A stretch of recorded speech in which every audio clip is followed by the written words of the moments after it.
Let's talk about demand, and let's talk about demand in the short to medium term, specifically as far as the US is concerned. While I think it's clear now that we're not talking about a hard landing anymore and the talk of recession is over, but what are you seeing in terms of consumer sentiment, in terms of discretionary spending, and what's the outlook over the short to medium term? I think in the US will go through this year, a transition year, as we sort of come out of COVID, come out of all the the money and everything else that the consumers had. And so this year is a transition here that'll lead to more normalization of the consumer environment in the US. As far as our demand goes, which I can speak to more specifically, if you look at our loyal customers continue to frequent us very often. They continue to trade up, they continue to customize what they do. We're very good about the strength of the brand with our loyal customers. And I fully expect that as the environment normalizes over time, we will continue to see growth in a market like the US for us. We are underpenetrated in the US. We are underpenetrated in the US, even though we have 16,000 stores. And I think the opportunity for us to grow in the US too is high. When you talk about the theatrics in the front and using the theater, not the theatrics, theater, yes. and the stuff that goes on at the back end, the factory at the back end, and the digitization that's helping yes. keep the factory moving along. What kind of spends do you expect on the digitization front, and what is that going to translate into? What are the changes that you're making both at the front as well as the back end, and the results that you're seeing on account of that already? I think part of what I saw working in the stores is I actually got a very visceral feeling for what we were doing well and what we could do better. We don't get it right all the time. We just don't. I mean, we're 460,000 humans, and there are mistakes that we make at times or things that we could do better. So I think if I look at the ability for us with the factory at the back, as we think about the supply chain and what we can do to drive productivity, how technology can actually enable us in doing that, we're already beginning a lot of work in that space. In China, you already see us having made material progress in that. And it is something we'll do in the US, but also do in other markets. Technology plays a bigger enabler in this. It plays an enabler for us in farming and how we think about actually driving crop productivity in a sustainable manner. It's about how we organize the supply chain. It's about how we get product to where it's needed. Technology plays a big role also in the theater in the front, how we connect with customers, how we give them an experience that is seamless. So there's work and investment going in both areas.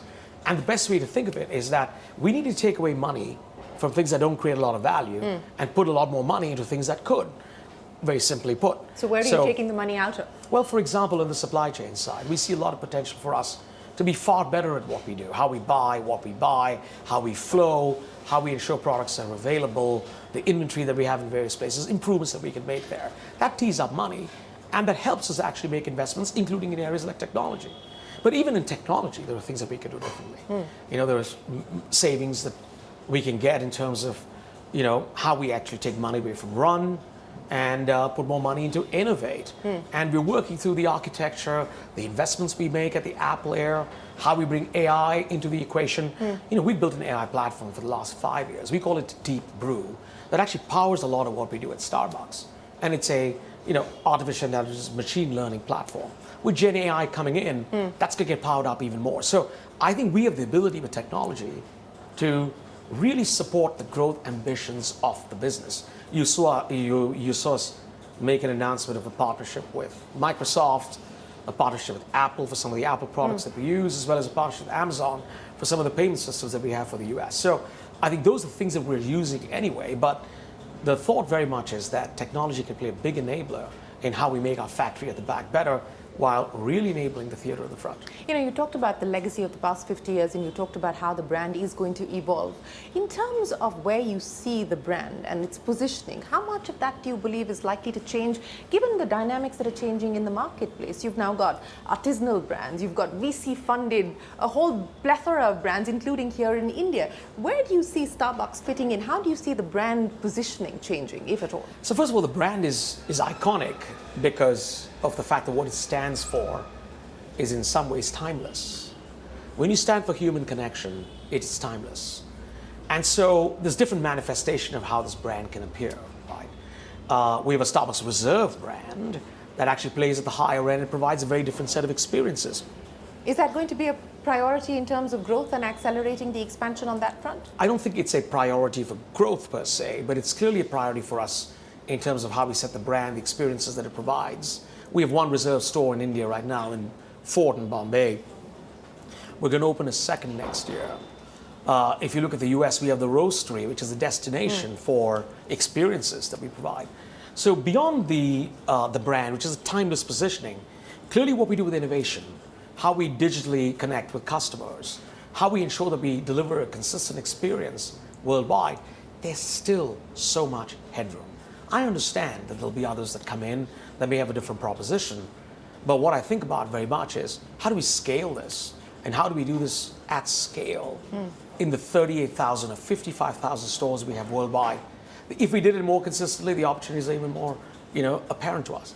So what will be the growth regions that you are going to be focused on? Of course, you talked about India as being one of the growth markets that you will invest a lot of your time, energy and money in. But outside of India, which are the markets that you're going to be focused on to drive the expansion and growth? Shireen, you'll be amazed. When you look at our brand and you look at where it is, there's headroom in every market. Everybody said Japan is a slow-growing market. We have 2,800 stores in Japan. And the number of stores in Japan is going to increase even further just because of what we have. We have some really beautifully crafted stores in Japan. And it does a phenomenal job in bringing the coffee culture into Japan. So Japan is a growth market in that sense, if you see what I'm saying. But the rest of the world, we're underpenetrated. We're underpenetrated in Western Europe. We have opportunities in the Middle East. In Africa, we're not even really present in many markets. Latin America, there's real headroom too. So everywhere you look, there's possibilities. So what we're trying to do is ensure that we build the capabilities, we build a global mindset, we build the supply chain, we build the capabilities around store and store development, and we build 4,000 stores worldwide every year. Every single store is designed by us. It's unique, it's different, and it's important for it to be so. So we don't have a cookie cutter model to this. But in order to do that, we can also do this with scale with technology. So that's going to be the focus. So there's growth potential everywhere. We're building the capabilities to support that. In India specifically, you talked about the joint venture with the Tatas and what you're intending to do more on the procurement side. More JVs, more partnerships, more collaboration here in India that you would explore? And what has been the big learning from this particular joint venture? I think if you look at Starbucks, one of the secret sauces is how the culture has in some ways diffused globally across all its stores, but it hasn't been done in the way that you'd normally think about it, and hard-edged and top-down. Starbucks is a right-brained company. And because it's a right-brained company, people, relationships really matter at scale. And it's the reason why you see we spend more time in the front line in stores. One of the things about Starbucks is, unlike some of the other companies which are more left-brained, when you go into a company that's more left-brained, you morph to what that company is. In a company like ours, which is right-brained, people come in and they tell you their story. And what they tell you is, I'm bringing my story into the company. Now together, let's make something more powerful. It's actually quite unique. Now, when you think about that and start saying, what could this really lead to? It can lead to massive growth. Now, we've chosen geographic partners very carefully, and it's been driven by fit, values fit. We have a partner in the Middle East, Al Shaya Group out of Kuwait. It's 25 years with them. Same thing with Latin America and Europe. Here too with the Tatas. Cultural fit really matters to us. So when we create geographic partners, we do it for the really long term. We're not in the process of changing every 3 years. We just don't do that. Now, we have collaborations that we do with artists. If you look at Blackpink, which is a K-pop group across the Asia Pacific, great collaboration with them. We have one with Manish Malhotra that's coming out, I think, in the next couple of weeks here in India.